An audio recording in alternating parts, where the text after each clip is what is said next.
Aujourd'hui, nous allons voir comment effectuer les ventes en avoir client ou des ventes en avoir interne. Nous avons, dans un tutoriel précédent, eu à présenter les 17 différents types d'avoir et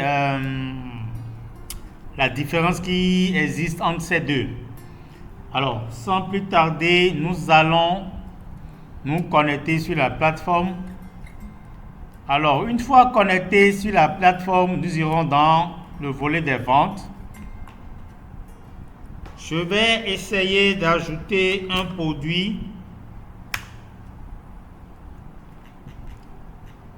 Voilà, j'ai Dolirument ici qui est en quantité 1.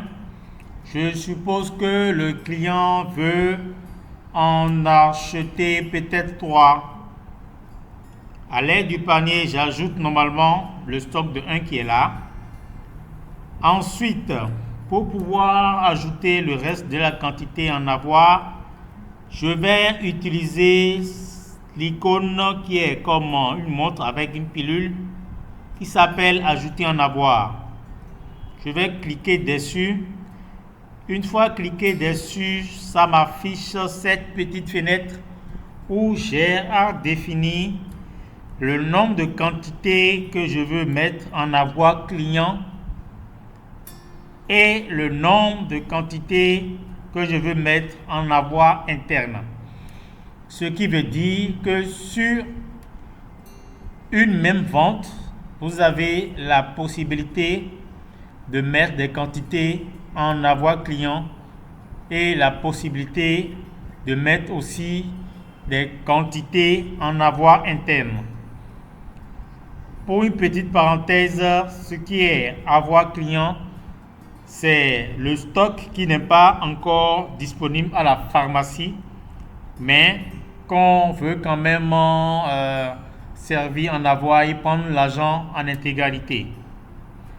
Par contre, l'avoir interne, le stock n'est toujours pas encore dans le système, mais le stock est déjà arrivé physiquement dans la pharmacie, mais n'a pas encore fait objet d'entrée. Alors, moi, je vais mettre une quantité en avoir client et une quantité en avoir interne. Bon, évidemment, je ne suis pas obligé d'utiliser les deux à la fois. Tout va dépendre de la situation dans laquelle vous vous trouvez. Alors, une fois fait, vous voyez, j'ai maintenant un stock de 3 à servir. Mais la vente se passe comme une vente normale. Observez ce qui va se passer quand je vais essayer d'enregistrer. Vous voyez, votre panier contient des produits en avoir. Veuillez renseigner un client. Donc, ça veut dire qu'on ne peut pas effectuer les ventes en avoir sans qu'on ne rattache un client à la vente. Alors, je vais aller rechercher le client pour lequel je veux effectuer cette vente. Pour votre précision,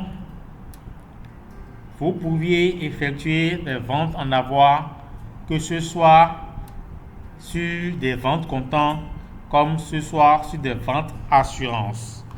Alors, nous allons continuer. Je vais faire mon choix du client. Alors, une fois le client choisi, je vais valider. Voilà. Quand ma validation passe, et vous voyez, je vais récupérer l'argent normalement comme une vente normale.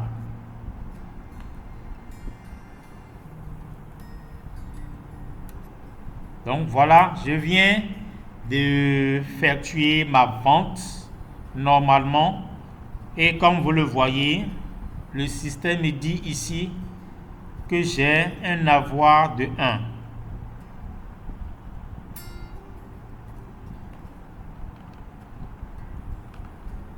Pour attirer ma attention. Cet avoir de 1 qui est là, c'est l'avoir client qu'on a effectué.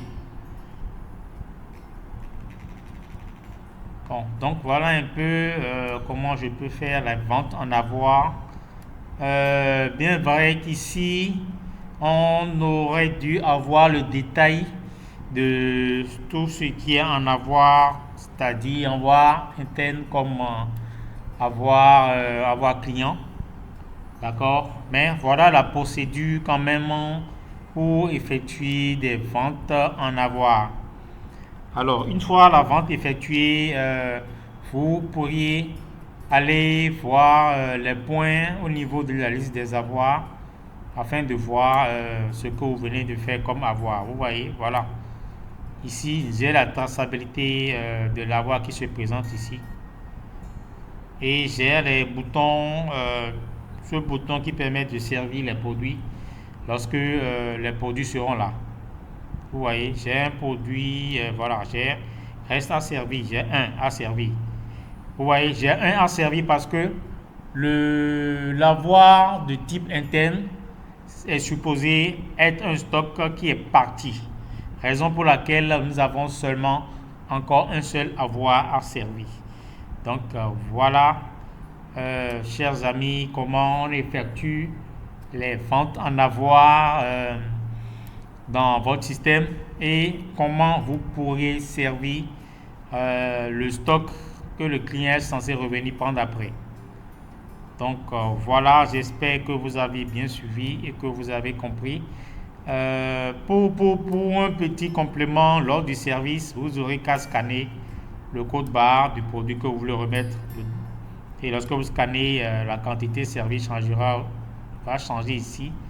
Et vous allez enregistrer tout simplement et le tour est joué. Donc, chers amis, voilà ce tuto. J'espère que vous avez bien suivi et que ça vous a plu. Sur ce, nous vous disons merci et à bientôt.